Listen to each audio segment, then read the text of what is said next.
पिंगला नाड़ी क्या है? अभी इतनी देर हम चंद्र स्वर के बारे में बात कर रहे थे। सूर्य स्वर, सूर्य स्वर दाहिनी तरफ का स्वर है, ये वाला। ये गर्म है, इसकी प्रकृति गर्म है। ये पुरुष प्रधान है, ये स्त्री प्रधान है, ये पुरुष प्रधान है। आप कभी भी किसी कांच के सामने, जो अलमारी का कांच होता है, आदमकद कांच, उसके सामने नंगे बदन होकर, नंगे बदन का मतलब ऊपर का बनियान खोलकर, और अपनी फोटो उसमें देखो आप कांच में। सुनो जुगल भाई, अपनी फोटो कांच में देखो। आपने बनियान खोल रखा और अपनी फोटो कांच में देखो। अब कहने को तो मैं कह देता हूँ कि ये हाथ ताकतवर है, ये पैर ताकतवर, ये आँख, ये कान ताकतवर, ये माइंड ताकतवर है।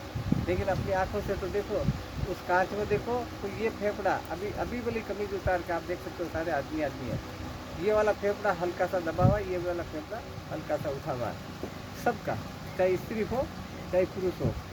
आप किसी का देख सकते हो, मैं मेरा बताता हूँ, देख लो, ये दोनों बराबर नहीं दिखेंगे आप में, है क्या? नहीं है ना? हाँ, तो हाँ, तो ये अंग ताकतवर है पुरुष, इसीलिए इसको पुरुष प्रधान कहते हैं। इसकी प्रकृति गर्म है। चंद्रमा की प्रकृति ठंडी होती है, सूर्य की प्रकृति गर्म होती है, और ये इसका स्वभाव भी गर्म है। अब ये विषम है। सुनो, आपको ताकत के काम करने हो, हिम्मत, जितने भी शुभ काम है वो मैंने चंद्र स्वर के बता दिए। ये काम करोगे तो आपको लाभ मिलेगा। अब जितने भी, अब काम तो कोर्ट कचहरी का भी हो सकता है, खाने थपाने का भी हो सकता है, लड़ाई झगड़े का भी हो सकता है। काम तो जीवन है, मनुष्य का जीवन है, बहुत प्रकार के हो सकते हैं। तो ताकत का काम, हिम्मत का काम, परिश्रम का काम, जैसे इस पहाड़ पे चढ़ना है, एक आप चंद्र स्वर में चढ़ के देखो, दम फूल जाएगा। और वही पहाड़ वही है, आदमी चढ़ने वाला भी वही है। एक सूर्य स्वर में चढ़ो तो इतना कष्ट नहीं होगा। चढ़ाई में तो कष्ट होता ही है, लेकिन उतना नहीं जितना उसमें चंद्र स्वर में अगर चढ़ के देखो ना, तो आप 2-4 घंटे आपको पड़ा रहना पड़ेगा पलंग पर घर आके। और इसमें क्योंकि खुद एक शक्ति का भंडार है ये, इसमें जो हिम्मत का काम है, ताकत का काम है, या कोर्ट कचहरी का काम है, खाने थपाने का, जितने भी काम है, विद्या का काम सूर्य स्वर में करना चाहिए। कभी बच्चों को, अपने बच्चों को समझाओ कि चंद्र स्वर में पढ़ाई करो, वो उसका अधिकार है, लेकिन सूर्य स्वर में पढ़ाई करेगा ना, वो भूल नहीं सकता। और चंद्र स्वर में पढ़ाई करने के बाद परीक्षा हो जाएगा, क्या पढ़ा था यार, ऐसे दिमाग घुमाएगा, वो क्या पढ़ा था भूल जाएगा वो। सूर्य स्वर में पढ़ी हुई चीज़ वो बहुत समय तक नहीं भूलता। परीक्षा तो छोड़ो आप। तो मैं बच्चों के लिए विशेष तौर पर ये ध्यान रखना चाहिए। तो एक चीज़ आप ध्यान रखना, मैं जहाँ भी जाता हूँ ये बताता हूँ ये बात, कि हमारे जो जितने भी यंत्र मंत्र तंत्र के जानने वाले लोग हैं ना, तांत्रिक लोग जिसको बोलते हैं, वो महाराज मेरे ये परेशानी है, ये परेशानी है, अच्छा ये कड़ा लाओ, कड़ा बना के दे देते हैं। मैं आपको कह रहा हूँ इस मंच के माध्यम से कि तांबा धारण करने से किसी पंडित को दिखाने की ज़रूरत नहीं है। तांबे का एक चूड़ी लीजिए, कड़ा लीजिए, और आप बच्चे को कड़ा दीजिए। ये कोई भी पहन सकता है, आम आदमी पहन सकता है, क्योंकि आपका जो पाया है ना मजबूत रहेगा, अपना पक्ष मजबूत रहेगा। क्योंकि तांबा मंगल की धातु बोलते हैं भारतीय ज्योतिष में। मंगल का मतलब आनंद, खुशी, शुभ। तो आपका जो ये सूर्य स्वर पावरफुल रहेगा। भाई आप कोर्ट में जा रहे हो तो आपका पक्ष दमदार होगा, जब भी तो आप केस जीतोगे। खाने में जा रहे हो तो आप एक तो ऐसे भाई जी की तरह बोलेंगे तो वो सिपाही धमका देगा हमारे को, और एक सूर्य स्वर में जाएंगे तो वो एक तरीके से बात है। तो जितनी भी ताकत की चीज़ें हैं, हिम्मत की चीज़ें हैं, बल की चीज़ें हैं, एजुकेशन विद्या की चीज़ें हैं, इसको सूर्य स्वर में करना चाहिए, ताकि वो जन्म बहुत समय तक नहीं भूल पाता। इसीलिए हर बच्चे को, चाहे लड़की हो लड़का हो, या हमारी पत्नी हो या हमारे पति हो, पत्नी का पति हो, किसी को भी आप पहना सकते हो चूड़ी बना के गोल तांबे की, तो उससे सूर्य स्वर बलवान होता है। और सूर्य चंद्र स्वर समय, मैंने बोला ना कि चंद्र स्वर में निकलोगे तो 2 कदम देना ऐसा है। सूर्य स्वर में एक कदम, 1 3 5 7 9 ये विषम है, तो ये विषम है और भोजन इसी में करना चाहिए। हम जो प्राणवायु हमारी निकलेगी, इससे, इस प्रकृति से जो प्राणवायु हम ले रहे हैं ना, वो समान है, न ठंडी है न गर्म है।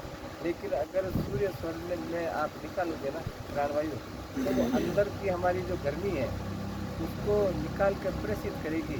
मैं एक एग्जांपल बताता हूँ आपको। अभी जैसे मान लो किसी को सर्दी लग रही है, जैसे रात को किसी को सर्दी लगे तो मुझे बताना, बिना कोई गोली दवाई दिए, और आपसे ही करवाऊँगा, और आप गर्मी लगने लग जाएगी कि पंखा मेरे सामने करो। ये गर्म है, ये ठंडा है। मैंने जब चातुर्मास में आया उसके पहले ही आपको बोला कि हर चीज़ आप करवा के देख सकते हो, चाहे आप करके देख सकते हो। ये चंद्र स्वर है ना, ये सूर्य स्वर है। चंद्र स्वर से जो भी इसके एंटर होते ही प्राणवायु ठंडी, प्रकृति ठंडी हो जाएगी, इसके अंदर एंटर होते ही गर्म हो जाएगी। वायुमंडल में वही है, ये साइंस के अनुसार बता रहा हूँ, अकॉर्डिंग टू साइंस। तो अब देखो ऐसे मेरे को दिखा, अब क्या करना आपको, शरीर को थोड़ा गर्म करना या ठंडा करना, मैं उस हिसाब से बताऊँ आपको। गर्म करना ना शरीर को गर्म करना हमारे को। तो इस वाले ऐसे ऐसे नाक को ऐसे पकड़ो, या कैसे भी पकड़ लो, ऐसे तो मैं ऐसे नहीं पकड़ रहा हूँ आपको सुनो, इससे लो श्वास, इससे गर्मी भेज रहा हूँ और अंदर के ठंडा के वो निकाल रहा हूँ।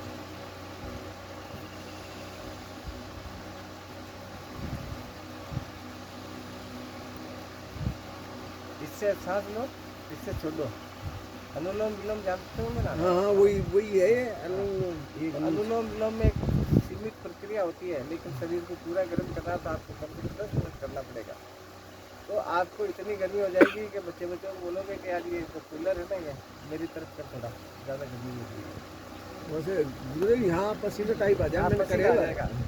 और अगर करिए ये चीज़ तो है कि अनुलोम विलोम करें, मुँह छोड़ के वो ऐसे बताए, वेग से लेना पड़ता है, ताकत से।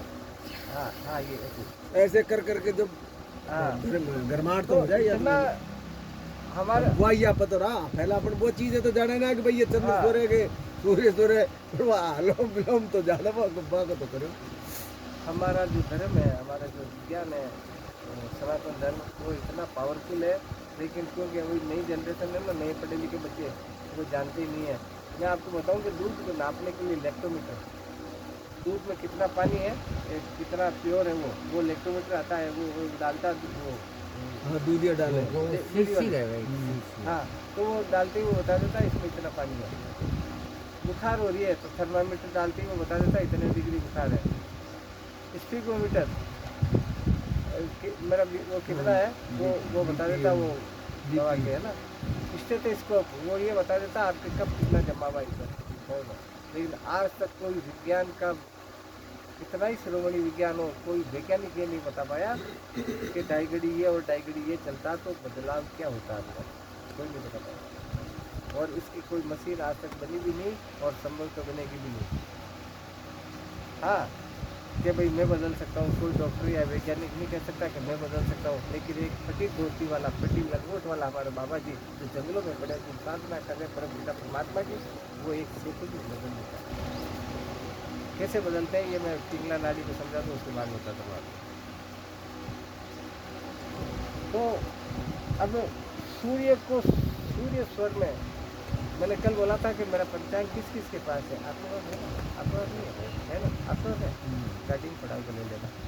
कैलाश जी के पास भी है, आप लोग गाड़ी में होगा शायद, जहाँ तक मुझे याद है। नहीं तो नहीं है, तो मैं अगली बार आऊँगा घर से दिया हाँ, तो मैं घर से लाऊंगा।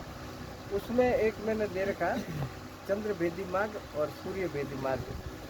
सूर्य में सूर्य को भेदने की ताकत है। सूर्य को भेदने का मतलब सूर्य में कुछ छेद करना नहीं है,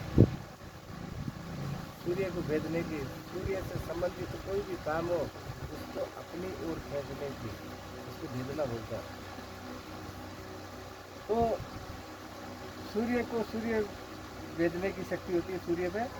ये नाड़ी पुरुष का प्रतीक है, ताकतवर है।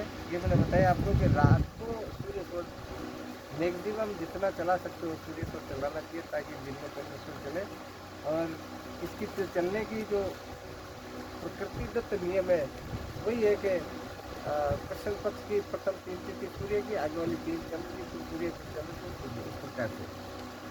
अब इसमें काम क्या करना चाहिए? क्रूर काम, क्रूर कठिन काम, शास्त्र का अभ्यास, कोई तलवार ये करते ना राजपूत लोग, दीक्षा लेना, संगीत सीखना, वाहन चलाना सीखना हो, व्यायाम करना, नौकारोहण, पानी में जहाज में बैठ के कहीं जाना हो, यंत्र मंत्र और तंत्र की रचना करनी हो तो, पर्वत या किले पर चढ़ना हो तो, विषय भोग करना हो तो, युद्ध में जाना हो, अब पशु पक्षी का क्रय विक्रय खरीद बेच करनी हो, काटना छाटना, कठोर यौगिक साधना। यौगिक साधना चंद्र स्वर में करनी चाहिए, लेकिन कठोर यौगिक साधना, कठोर वो सूर्य स्वर में करनी चाहिए। राज दर्शन, किसी बहुत बड़े आदमी के दर्शन करने जाते थे, राष्ट्रपति के दर्शन करना हमारे को तो मिलना उससे। विवाद का कोई विषय हो तो, और किसी के पास जाना हो तो, स्नान करना हो तो सूर्य स्वर में करना चाहिए। चंद्र में स्नान कर लो, करोगे आप तो चंद्र में स्नान करते वो ऐसे कपकपी हो जाएगी, इसलिए सूर्य स्वर में गर्म रहती है बॉडी, तब स्नान करना चाहिए। भोजन करना हो तो, या मल त्याग करना हो तो, पत्रादि लेखन, इस प्रकार के जो काम है पिंगला नारी में करते हैं। चंद्रा जी महाराज ने लिखा है कि जो खांडो कर लियो, चाहे खांडो मतलब लड़ाई के लिए जो तैयार हो गया, जैसे 2 भाइयों की भी हो सकती लड़ाई, खांडो का मतलब तलवार होता है, लेकिन लड़ाई तो 2 भाइयों को भी हो सकती है, 2 देशों की भी हो सकती है, 2 परिवार की भी हो सकती है। जो खांडो कर लियो, चाहे जाकर ऊपर मेरी बाए, युद्ध बाण रण जीते जोई, दैन्य स्वर में चाले जोई सोई।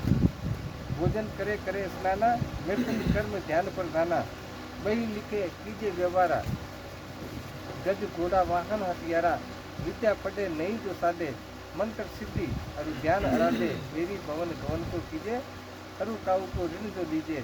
चंद्र स्वर में अगर किसी को पैसा दिया तो वापस आने की उम्मीद मत करो,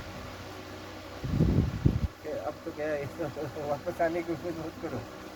ऋण काहू पे जो तू मांगे, ऋण काहू पे जो तू मांगे, विष अरु भूत उतारन लागे, चरण दास सुखदेव विचारी, ये चर कर्म भानु की नारी।